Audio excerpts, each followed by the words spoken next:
हरे कृष्णा, दंडवत प्रणाम। भगवत गीता के अध्याय 5 के श्लोक संख्या 25 के बारे में विचार करें। उमज्ञानतिमिरान्धस्य ज्ञानाञ्जन शलाकया चक्षुरुन्मिलितं तस्मै श्री गुरुवे नमो विष्णुपादाय कृष्ण प्रेष्ठाय भूतले श्रीमते भक्ति वेदांत स्वामी नाम। नमस्ते सारस्वती देवे गौरवाणी प्रचारणे निर्विशेषा शून्यवादी पाश्चात्य देश। जय श्री कृष्ण चैतन्य प्रभु नित्यानंद श्री अद्वैत गदाधर श्रीवासदि गौर भक्तवृंद।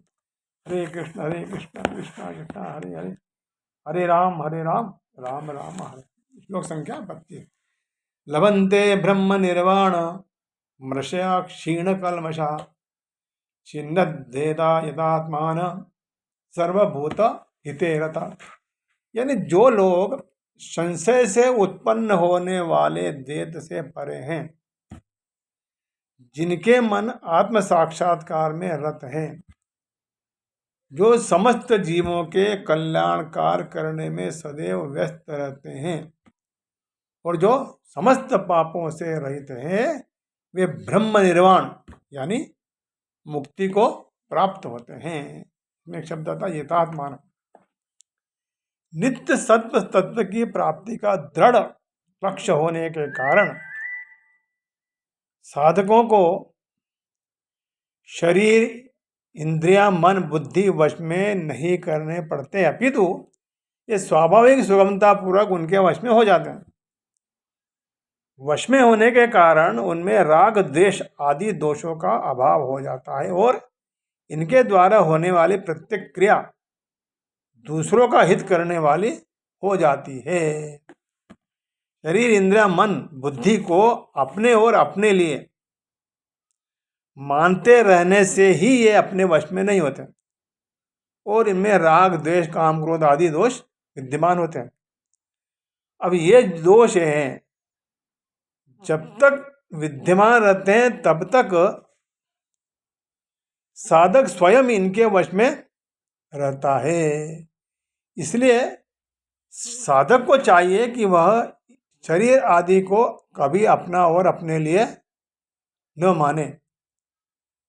ऐसा मानने से इनकी आग्रहकारिता समाप्त हो जाती है और ये वश में हो जाते हैं। अतः जिनका शरीर, मन, बुद्धि में अपनेपन का भाव नहीं है तथा जो इन शरीर आदि को कभी अपना स्वरूप नहीं मानते, ऐसे सावधान साधकों के लिए यहाँ यथात्मान पद आया है। एक शब्द है सर्वभूता हिते रता। सांख्य योग की सिद्धि में व्यक्तित्व का अभिमान मुख्य रूप से बाधक होता है। इस व्यक्तित्व के अभिमान को मिटाकर तत्व में अपनी स्वाभाविक स्थिति का अनुभव करने के लिए संपूर्ण प्राणियों के हित का भाव होना आवश्यक है।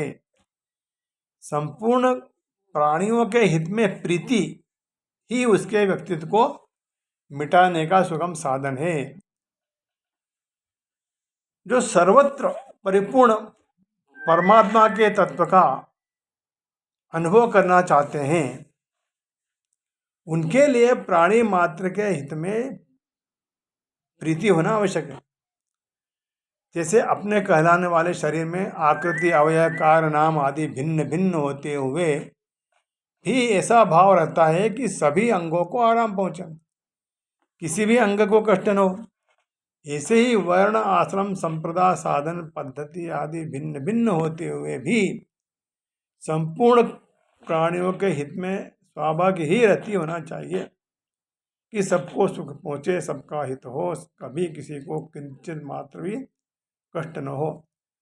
कारण कि बाहर से भिन्नता रहने पर भी भीतर से एक परमात्मा ही समान रूप में से सब में परिपूर्ण है। अतः प्राणी मात्र के हित में प्रीति होने से व्यक्तिगत स्वार्थ भाव सुगमता से नष्ट हो जाता है और परमात्मा तत्व के साथ अपनी अभिन्नता का अनुभव हो जाता है। अब एक शब्द आता छिन्न देधा।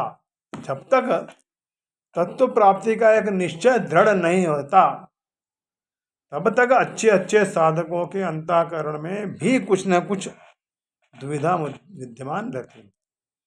दृढ़ निश्चय होने पर साधक को अपनी साधना में कोई संशय, विकल्प, भ्रम आदि नहीं रहता और वे तत्परता पूर्वक अपने साधन में लग जाते हैं। अब एक शब्द आता है क्षीण कल्मषा। प्रकृति से माना हुआ जो भी संबंध है वह सब कल्मष भी है, क्योंकि प्रकृति से माना हुआ संबंध ही संपूर्ण कल्मषों अर्थात पापों दोषों विकारों का हेतु है। प्रकृति तथा उसके कार्य इंद्रिया मन बुद्धि आदि से स्पष्टतः अपना अलग अनुभव करने से साधक में निर्विकारिता स्वतः आ जाती है। अब ऋषय शब्द आता है, इसका अर्थ ज्ञान। उस ज्ञान यानी विवेक को महत्व देने वाले ऋषि कहलाते हैं। प्राचीन काल में ऋषियों ने गृहस्थ में रहते हुए भी परमात्मा तत्व को प्राप्त किया था। इस श्लोक में भी सांसारिक व्यवहार करते हुए विवेक पूर्वक परमात्मा की प्राप्ति के लिए साधन करने वाले साधकों का वर्णन है। अतः अपने वियोग को महत्व देने वाले ये साधक भी ऋषि हैं। लभन्ते ब्रह्म निर्वाणम, यानी ब्रह्म तो सभी को सदा सदा सर्वत्र प्राप्ति है ही, पर परिवर्तनशील आदि से अपनी एकता मान लेने के कारण मनुष्य जो है ब्रह्म से विमुख रहता है। जब शरीर आदि उत्पत्ति विनाशशील वस्तुओं से संबंध विच्छेद हो जाता है तब संपूर्ण विकार नष्ट हो जाते हैं। इस प्रकार हम देखते हैं कि केवल वही व्यक्ति सभी जीवों के कल्याण कार्य में रत कहा जाएगा जो पूर्णतया परमात्मा तत्व है के लिए कार्य करता है या कृष्ण भावना भावित है। जब व्यक्ति को यह वास्तविक ज्ञान हो जाता है कि प्रश्न ही सब वस्तुओं के उद्गम है, तब वह जो भी कर्म करता है सर्वों के हित को ध्यान में रखकर करता है। परम भोक्ता, परम नियंता तथा परम सखा कृष्ण को भूल जाना मानवता के क्लेशों का सबसे बड़ा कारण है। अतः समय मानवता के लिए कार्य करना सबसे बड़ा कल्याणकारी कार्य है। कोई भी मनुष्य ऐसे श्रेष्ठ कार्य में तब तक नहीं लग पाता जब तक कि वह स्वयं मुक्त न हो। कृष्णाकांक्षित मनुष्य के हृदय में कृष्ण की सर्वोच्चता पर बिल्कुल संदेह नहीं रहता। वह इसलिए संदेह नहीं करता क्योंकि वह समस्त पापों से रहित होता है। ऐसा है यह देवी प्रेम। भगवान के लिए जो प्रेम करता है वह समस्त कल्मशों से मुक्त रहता है। जो व्यक्ति मानव जीवन का भौतिक कल्याण करने में ही व्यस्त रहता है वह वास्तव में किसी की भी सहायता नहीं कर सकता।